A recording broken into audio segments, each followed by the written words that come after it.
Friend, నువ్వు లైఫ్‌లో ఫినాన్షియల్‌గా settle అవ్వాలంటే నీకు ఒక సీక్రెట్ చెప్తా. అది 2 క్రానికల్స్ 20:25లో ఉంది. ఓసారి చదువుదామా?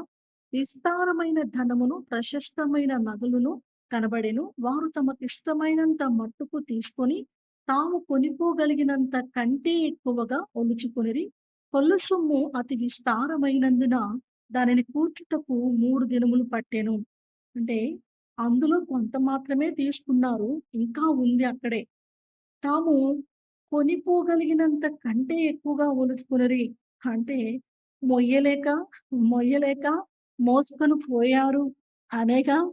ఒక్కసారిగా ఆశ్రయదుర్గమైన దేవుడు వారి దిశనే మార్చేస్తున్నాడు.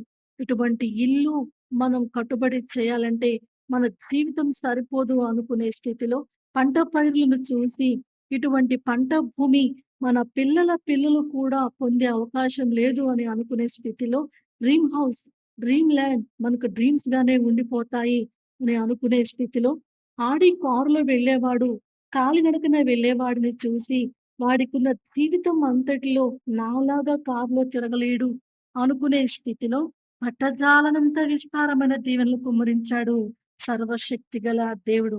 ఇప్పుడు మరో అంబానీలా, మరో బిల్ గేట్స్ లాగా మారిపోయాయి యూదా వారి జీవితాలు. ఈ భూమి మీద ఎంత పెద్ద జాబ్ చేసినా ఒక్కసారిగా ఇంత విస్తారమైన ఆస్తి పొందే అవకాశమే లేదు. మరి యూదా వారికి ఇదెలా సాధ్యపడిందో తెలుసుకునే ప్రయత్నం చేద్దామా?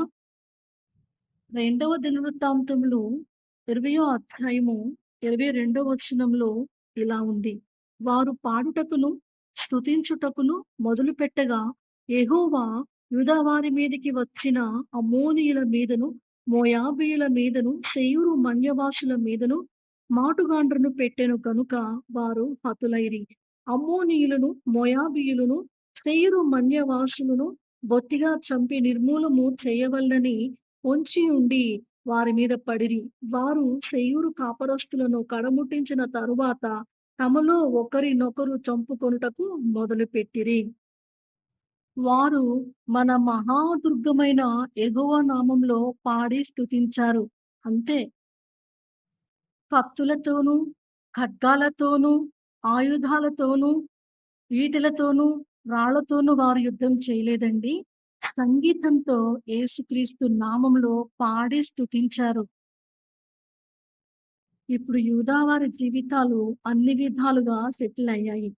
ఫ్రెండ్, మరి మనం పాడాలా వద్దా? నీ కామెంట్ ఏంటో